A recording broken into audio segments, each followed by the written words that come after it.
F1 can be a cruel sport. There are only 22 spots on the grid, but millions of people dreaming for the chance to get one of those spots. And even if you are one of the lucky few who get to drive these cars, you have to be the best of the best, like Fangio, Ascari, Prost, Lauda, Senna, Hill. The list goes on and on to go down in history and become immortal. As sadly, if you do not do enough sensational things over the time of your career, you will be forgotten more and more. How many of you genuinely remember or know drivers like Alboreto, Peter Collins, Thierry Boutsen, Bill Vukovic, Peter Revson, etc.? And all of these drivers have won Formula 1 races. And honestly, nothing more true could be said about the driver I am talking about today.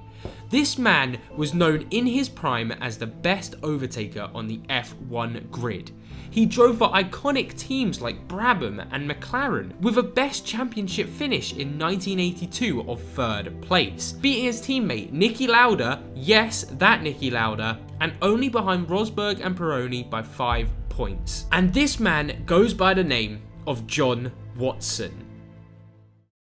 Now, in this video, I want to focus on his biggest standout drive in Formula 1, which would be the 1983 Long Beach Grand Prix. But before we actually get there, there's a few things that you need to know. In 1982, we had just come off one of F1's most brutal seasons of all time, where Keke Rosberg would go on to win the championship by only winning one Grand Prix and basically winning through pure consistency of just being at every Grand Prix weekend. As quite sadly, second place Pironi finished second 5 points behind Keke Rosberg, only because he had a career-ending crash in the Germany Grand Prix weekend, meaning he didn't race in the final 5 races. He also had 2 actual fatal crashes this season in F1, sadly, with Villeneuve in the other Ferrari and Pelletti sadly both losing their lives. So it was a very gloomy year for the sport, and obviously something that we don't like to see. But one driver who actually wanted to push off from 1982 with the momentum that they carried on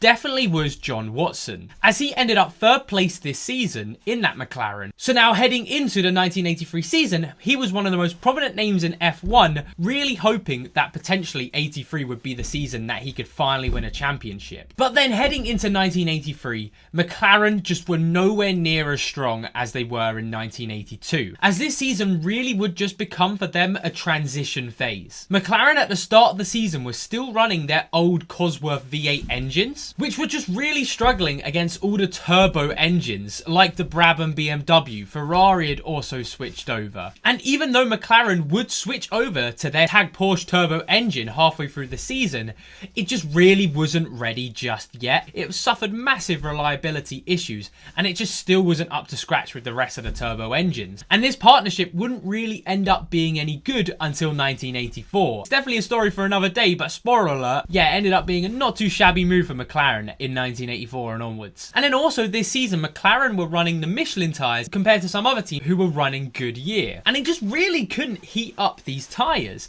It was a nightmare for them in qualifying throughout the season, as the car just needed to be in the perfect conditions to be anywhere close to winning. And well, that now leads us to the 1983 Long Beach Grand Prix. Quali at the front of the grid was nothing special, as Ferrari would go on to take a 1-2 with Tambay and Arnaud 1st and 2nd, with the Williams pairing 3rd and 4th, of Rosberg 3rd and Lafitte 4th, and then Elio De Angelis would finish off the top 5 in the Lotus. But you had to go all the way to the back of the grid to see any of the McLaren duo, as John Watson would qualify 22nd and Niki Lauda would be 23rd. So like I mentioned, quali was just a complete mess for them. But heading into race day, the track conditions were a lot different. It was a lot hotter, so there was a chance that things could change. Now, before the race actually starts, it is key you also know that John Watson decided to go with the old Michelin tyres and Lauda decided to go with the new spec Michelin tyres, which will become useful nearer to the end of the race. One red light and away we go for the Long Beach Grand Prix. Rosberg had a brilliant getaway, getting from 3rd place, getting Arnaud from the start, having a slight collision with him, and then going side by side with Tambay heading into the 1st corner. And then also Lafitte would then continue what Rosberg did and follow through getting Arnaud as well. It really wasn't a good start for him in the Ferrari, with Williams now having a 2-3. Further down the grid, Lauda had a better start than Watson and jumped him, and both of them were actually starting to make some good progress even on lap 1. Coming back to the front, we then had possibly one of the most iconic moments of 1983 and one of the most iconic moments in F1 in general, when Keke Rosberg decided to do this. Climbing all over the back of him, looking for a way through. Oh, and Rosberg loses it. And Rosberg is losing his second place to Jacques Lafitte. I mean, that was just incredible. How did he manage to actually take the corner half properly and only lose a position to Lafitte? But after one lap, the top 5 was Tom Bay still in first, with Lafitte in second, Rosberg third, Alboreto then jumping Arnaud as well, with Arnaud finishing the top 5. And then over the next few laps, Keke Rosberg would be able to re-overtake Lafitte for second, and then really just hound away at that Ferrari. It looked like Rosberg just had so much pace today, and was really looking good for the win. But Tom Bay was making it as hard as possible, and making that Ferrari as wide as possible as well. And while they were squabbling in first and second, with the rest of the grid, Derek Warwick, who was having a half-decent weekend so far, actually had a mechanical issue and had to retire from the race. Alan Prost would enter the pits for an early pit stop. Jean-Pierre and Alboreto would then actually collide, which would be enough damage for Alboreto to have to go into the pits and have a very lengthy pit stop to try to sort out his car. And later on, Jean-Pierre sadly would also had to DNF from the race. And whilst this was going on at the front, Tom Bay was just backing up the rest of the top 5, and McLaren duo of Watson and Lauda, all of a sudden, it wasn't even halfway through the race, it wasn't even a third of the way through the race, managed to find himself already in 7th and 8th. And then only a few laps later on lap 25, but Rosberg still could not overtake Tom Bay.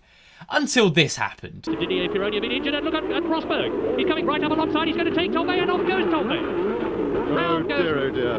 What a great shame that was. Rosberg was pretty extended then. He came down the inside. He got inside Tom Bay's Ferrari, but he was obviously on the braking limit and couldn't slow down. And I have to say, and looks as if Rosberg suffered damage as well, because he's pulled off the course there. This was enough damage to get both of them out of the race, and this would help the McLarens even more. Bear in mind, just jump a few laps later to lap 29, and we had Lauda in 3rd place and Watson in 4th. Bear in mind, they started 22nd and 23rd. Also, if you thought 2007 was crazy with the different safety rules, and I for one definitely did, the 80s was a complete different story. Derek Warwick's car was still just stranded at the side of the road. And we also had another crash where the car was just completely left to the side. And you can see all of this when Watson eventually got past Lauda to get into 3rd place. But there was just cars stricken all over the track, and they did not care at all. It's actually crazy to look back at these F1 races and just see how different it was. But then once Watson got past his teammate of Lauda,